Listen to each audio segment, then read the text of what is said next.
Hello दोस्तों, welcome to my channel Hema's positive planet. मैं हूं आपके साथ हेमलता। दोस्तों, यूनान के महान दार्शनिक और राजनीति विज्ञान के जनक अरस्तु ने एक बहुत अहम बात कही। उन्होंने कहा है कि क्रोध करना बहुत आसान है, लेकिन सही समय पर, सही स्थान, सही परिस्थिति और सही व्यक्ति के साथ सही प्रयोजन के लिए और सही ढंग से क्रोध व्यक्त करना आसान नहीं है। इसे सीखने की आवश्यकता है और इसे सीखा जा सकता है। दोस्तों, क्रोध की बात यहाँ इसलिए क्योंकि ये एक बहुत ही पावरफुल और इंटेंस इमोशन है, जिसकी वजह से ही जीवन में सबसे ज़्यादा गड़बड़ होती है। यानी जब हम इमोशनल इम्बैलेंस की बात करते हैं तो यही वो इमोशन है जो अक्सर व्यक्ति के पूरे जीवन को इम्बैलेंस कर देता है।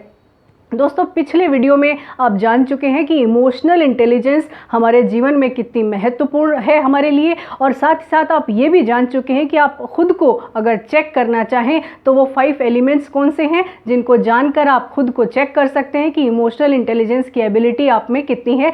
वीडियो का लिंक डिस्क्रिप्शन बॉक्स में दिया हुआ है, आप पिछला वीडियो भी देख सकते हैं। दोस्तों, इस वीडियो में इमोशनल इंटेलिजेंस को आप कैसे इंप्रूव करें, इस पर बहुत सारी जानकारी आपके लिए लेकर आई हूँ। मैं उन जानकारियों पर जाऊं उससे पहले 2 बहुत अहम बात आपसे साझा करना चाहती हूं। पहली ये कि 2 मनोवैज्ञानिक मोयर और सेलोवे, इन्होंने अपने अनुसंधान में एक बात साबित की कि इमोशनल इंटेलिजेंस का बहुत कम हिस्सा व्यक्ति में जन्मजात होता है। इसका अधिकतर हिस्सा व्यक्ति अपने जीवन के अनुभवों से सीखता है, इसे लगातार इम्प्रूव करता है। यानी दोस्तों, मेरे जो काउंसलिंग सेशंस होते हैं या हमारे जो ट्रेनिंग प्रोग्राम्स होते हैं उसमें अक्सर ये बात सुनने में आती है कि भाई इमोशनल इंटेलिजेंस की तो एबिलिटी व्यक्ति में जन्मजात होती है, यानी ये तो व्यक्ति जब पैदा होता है तो खुद लेकर आता है। ऐसा नहीं है दोस्तों, मनोवैज्ञानिक लगातार इस पर शोध कर रहे हैं और अपने शोध में वो इस बात को साबित कर चुके हैं कि इमोशनल इंटेलिजेंस की एबिलिटी को लगातार इम्प्रूव किया जा सकता है, इसे डेवलप किया जा सकता है, इसे सीखा जा सकता है। दूसरी इंपॉर्टेंट बात यह है कि व्यक्ति के जीवन में IQ की इम्पोर्टेंस मात्र 20% है, जबकि इमोशनल इंटेलिजेंस की इम्पोर्टेंस 80% है। दोस्तों, ये मनोवैज्ञानिक और अनुसंधानकर्ता इस बात को साबित कर चुके हैं कि व्यक्ति के जीवन में सबसे ज़्यादा जो इम्पोर्टेंट फैक्टर है वो है इमोशनल इंटेलिजेंस, यानी 80% इसका योगदान होता है व्यक्ति के जीवन में। दोस्तों, इन इम्पोर्टेंट फैक्टर को जानने के बाद ये तो तय है कि इमोशनल इंटेलिजेंस को हम सीख सकते हैं और ये बेहद इम्पॉर्टेंट है हमारे जीवन के लिए। दोस्तों, पिछले वीडियो में जिस तरह से आपने एलिमेंट्स को जाना और समझा, इस वीडियो में आप जान पाएंगे कि किस तरीके से वो कौन कौन से टेक्निक्स हैं जिनको अपनाकर आप अपनी इमोशनल इंटेलिजेंस की एबिलिटी को इम्प्रूव कर सकते हैं। दोस्तों, मनोवैज्ञानिक अक्सर संवेगों को 2 तरह से विभाजित करते हैं। यानी हम भी ये तो समझते हैं कि भावनाएं या हमारे जो इमोशंस हैं वो 2 तरह के होते हैं, पॉजिटिव और नेगेटिव। और अगर हम इनको पॉजिटिव वे में एक्सप्रेस करते हैं तो ये हमारे लिए हेल्पफुल होते हैं, यानी हमारे जीवन में बेहतर कुछ होता है तो हम पॉजिटिव इमोशंस को एक्सप्रेस करते हैं। वहीं अगर हमारे संवेग नकारात्मक तरीके से अभिव्यक्त होते हैं तो वो हमारे लिए प्रॉब्लम बन जाते हैं, और साथ ही साथ हमारे आसपास के लोगों के लिए, हमारे सामाजिक जीवन के लिए, हमारे कार्यक्षेत्र के जीवन के लिए भी वो बहुत बड़ी प्रॉब्लम बन जाते हैं। तो यानी इमोशंस को मैनेज कैसे करें, कैसे ये इंटेलिजेंस हम डेवलप करें कि हम अपने आप को इमोशनली बैलेंस कर सकें। इसके लिए दोस्तों बहुत सारे काम करने हैं। उनमें से सबसे पहला काम है सेल्फ रियलाइजेशन, यानी आप खुद को जांचिए, परखिए, अपने एक्शंस और रिएक्शंस को जांचिए। दोस्तों, सबसे पहले आता है रिएक्शन। अक्सर जो हम जब ट्रेनिंग सेशंस में होते हैं तो अक्सर ये बात सुनने में आती है कि सामने वाला व्यक्ति अगर प्रोवोक करता है तो फिर रिएक्शन तो लाउड होगा ही ना। दोस्तों, ऐसा नहीं है। एक्शन कैसा भी क्यों ना हो, यानी एक्शन क्या है, एक परिस्थिति है, एक सिचुएशन है, वो चाहे कैसी भी क्यों ना हो, उसके बदले में जो रिएक्शन है वो तो हमारे कंट्रोल में है, वो तो हम कंट्रोल कर सकते हैं। यानी सेल्फ कंट्रोल हमारे इमोशंस पे कितना है, यही एबिलिटी है इमोशनल इंटेलिजेंस की एबिलिटी। यानी आप अगर इसे इम्प्रूव करना चाहते हैं तो सबसे पहले अपने रिएक्शंस को आप जांचिए दोस्तों, कि आपके रिएक्शंस कैसे होते हैं और साथ ही साथ कैसे रिएक्शंस होते हैं, किन परिस्थितियों में आप वो रिएक्ट करते हैं, ये जानने के साथ साथ आपको ये भी जानना है कि आपके आसपास के लोगों पर उन रिएक्शंस का क्या असर होता है। जी हाँ दोस्तों, बहुत इंपॉर्टेंट बात आपसे कह रही हूँ, क्योंकि यही वो चीज़ है जो नज़रअंदाज होती है। यानी इमोशनल इंटेलिजेंस का मतलब ये नहीं है कि सिर्फ हम अपने इमोशंस को जानें, अपने इमोशंस को मैनेज करें। इसकी एबिलिटी का मतलब ये भी है कि आप अपने आसपास के लोगों के इमोशंस को भी समझें और उन्हें भी मैनेज करने की कोशिश करें। दोस्तों, आपने देखा होगा घरों में अक्सर होता है ऐसा कि कोई डांट दे और कोई व्यक्ति अगर रो रहा है तो लोग अक्सर उस रोने वाले व्यक्ति को इग्नोर कर देते हैं और कहीं दूसरी काम में व्यस्त हो जाते हैं या फिर उसे थोड़ी देर के लिए रोने के लिए अकेला छोड़ देते हैं। दोस्तों, ये एक बहुत ही नकारात्मक तरीका है किसी भी व्यक्ति को या रिश्ते को मैनेज करने का। कोई व्यक्ति अगर रो रहा है, किसी बात से हर्ट है, इसका मतलब ये है उसके इमोशंस को समझे जाने की ज़रूरत है। दो तरह की चीज़ें हो रही हैं, एक तो वो व्यक्ति हर्ट है, उसके इमोशंस इग्नोर हो रहे हैं, और दूसरा वो व्यक्ति भी इग्नोर हो रहा है। तो यानी ऐसी अगर सिचुएशन है तो आपको इसको ठीक करना है। यानी अगर कोई गलत बात भी हो गई है, आपका कोई रिएक्शन अगर गलत हो भी गया है, तो आप उसका असर जानिए, कहीं वो किसी को हर्ट तो नहीं कर रहा है। तो सबसे पहले अपने रिएक्शंस को आप जांच लीजिए कि किन किन परिस्थितियों में आप कैसे कैसे रिएक्ट करते हैं। अब वो कौन कौन से तरीक़ों से आप रिएक्ट करते हैं। अपनी भाषा को देखिए, अपने व्यवहार को देखिए, क्या कोई अब्यूज़िव वर्ड्स तो आप नहीं बोलते हैं, क्योंकि आप याद रखिए जब भी कोई अब्यूज़िव वर्ड्स आप बोलेंगे, कोई हर्ट करने का तरीका आप इस्तेमाल करेंगे, तो वो नकारात्मक तरीका होगा, वो रिश्तों को बिगाड़ेगा, आपके जीवन के दूसरे क्षेत्र में भी उसका असर होगा। तो अपने रिएक्शंस को जब आप जाँचेंगे तो डेफिनेटली आप ये समझ पाएंगे कि इसे ठीक किए जाने की ज़रूरत है। दूसरा इंपॉर्टेंट फैक्टर है सेल्फ इवैल्यूएशन। जी हाँ दोस्तों, खुद को जांचना और परखना। हम जब किसी दूसरे का इवैल्यूएशन करते हैं, आप देखिए ना, अगर हमें किसी और के इवैल्यूएशन की जिम्मेदारी दी जाए तो हम बारीक से बारीक कमी को भी ढूंढ कर निकाल लेते हैं। लेकिन जब हम खुद के इवैल्यूएशन की यानी खुद के मूल्यांकन की जब बात करते हैं, तो क्या हम खुद के प्रति ईमानदार होते हैं? हमें खुद के प्रति ईमानदार होने की सबसे ज़्यादा ज़रूरत है। इमोशनल इंटेलिजेंस की एबिलिटी में सबसे इम्पॉर्टेंट फैक्टर यही है कि हम अपने प्रति कितने ईमानदार हैं। तो दोस्तों, सेल्फ इवैल्यूएशन में आप 2-3 तरह के सवाल खुद से कर सकते हैं और खुद को इवैल्यूएट कर सकते हैं। फॉर एग्ज़ाम्पल, आप खुद से पूछ सकते हैं, क्या मैं अपनी कमज़ोरियाँ जानता हूँ या जानती हूँ? आप खुद से ये सवाल पूछिए, क्योंकि आप दूसरों की कमियों पर तो हम बहुत जल्दी फोकस कर लेते हैं, पर अपनी अंदर भी तो कमियां हैं, उनको भी तो जानिए, तो अपनी कमियों को भी पहचानिए। दूसरा सवाल आप खुद से कर सकते हैं कि क्या मैं इस बात को स्वीकार करता हूँ या करती हूँ कि मैं परफेक्ट नहीं हूँ। जी हाँ दोस्तों, परफेक्ट कोई भी नहीं होता, लेकिन हम खुद को स्वीकार ही नहीं कर पाते हैं कि हम में खामियां हैं, हम खुद को परफेक्ट मानने लगते हैं। तीसरा सवाल आप खुद से कर सकते हैं कि क्या मैं बदलाव के लिए तैयार हूँ, क्या मैं खुद की ख़राब आदतों को सुधारने के लिए तैयार हूँ। तो इस तरह के सवाल जब आप खुद से करेंगे तो आप खुद को जांच पाएंगे, खुद को परख पाएंगे कि आप कितने इमोशनल इंटेलिजेंस की एबिलिटी को स्ट्रॉन्ग बना रहे हैं। दोस्तों, एक और बात, जब आप खुद को जांचने की बात करते हैं, खुद को परखने की बात करते हैं, तो अक्सर हम ऐसा करते हैं कि हम अपनी खामियों की जब बात आने लगती है तो हम खुद बहुत नेगेटिव जोन में चले जाते हैं। ऐसा नहीं है दोस्तों, खामियां सब में हैं और खूबियां भी सब में हैं।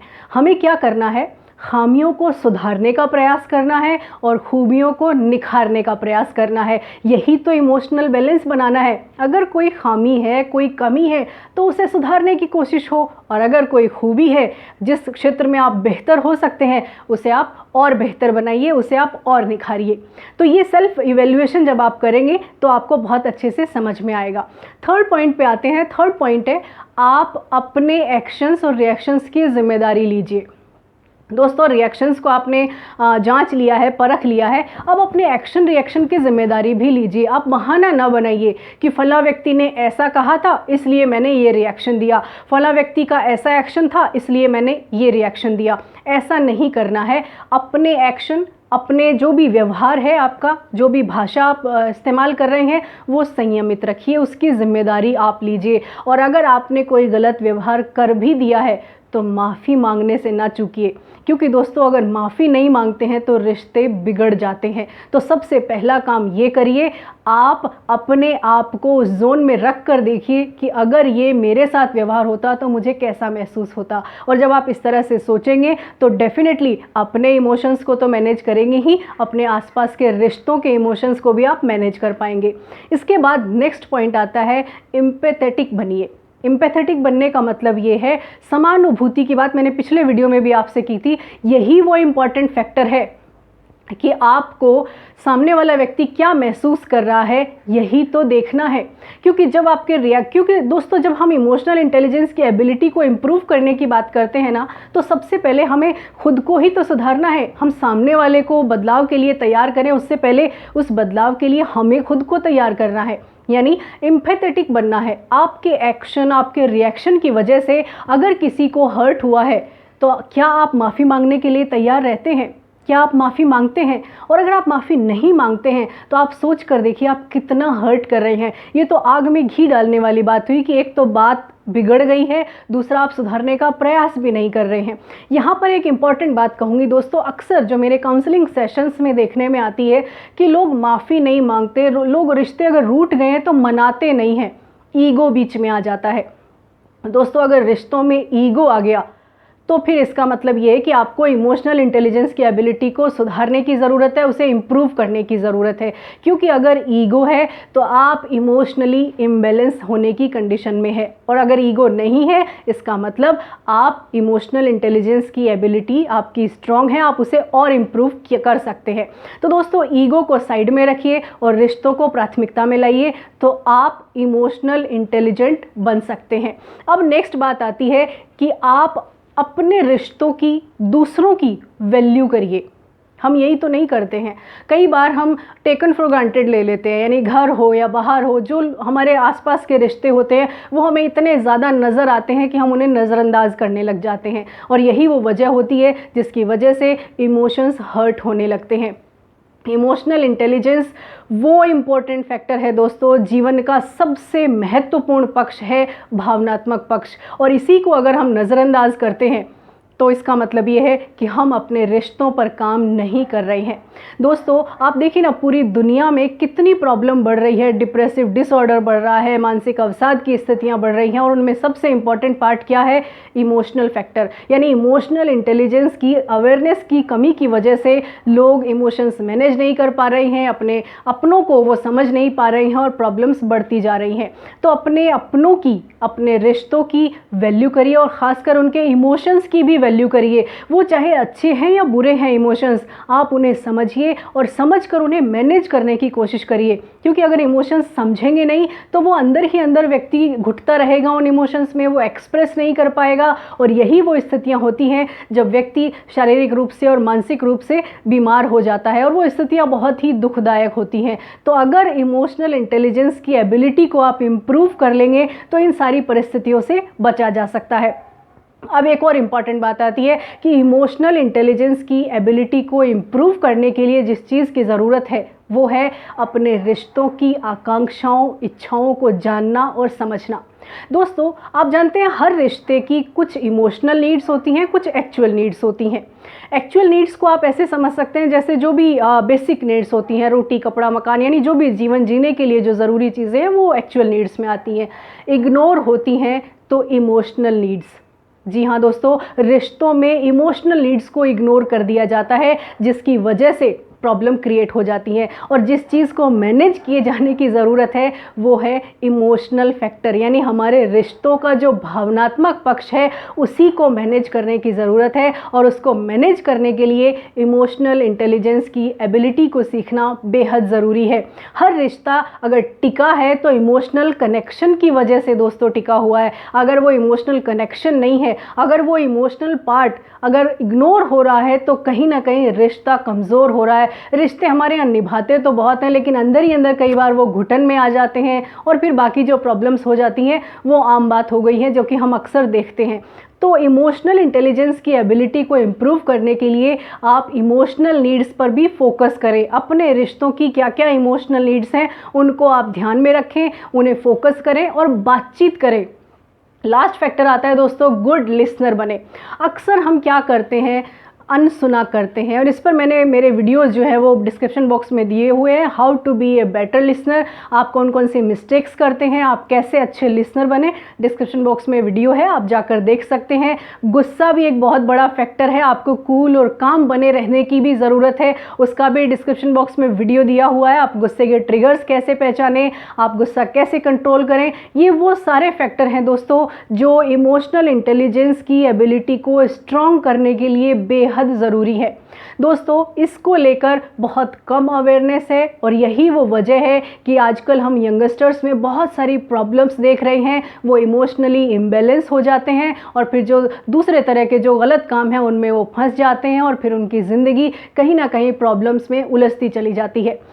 इमोशनल इंटेलिजेंस को छोटे छोटे स्टेप्स के ज़रिए मैंने समझाने की कोशिश की है कि आप अपने जीवन में इसे शामिल करें और इसे लगातार इम्प्रूव करें। लगातार इसकी प्रैक्टिस करेंगे तो डेफिनेटली ये एबिलिटी आप इम्प्रूव कर सकते हैं। दोस्तों ये वीडियो बस इतना ही, आपको कैसा लगा मुझे कमेंट बॉक्स में लिखकर ज़रूर बताइएगा, और अगर पसंद आया है वीडियो तो इसे लाइक, शेयर और सब्सक्राइब करना ना भूलें। तो आज का वीडियो बस इतना ही। जाने से पहले यही है कहना, खुद पर रखिए यकीन और बनिए किसी की उम्मीदों का उजाला। Thank you so much for watching this video.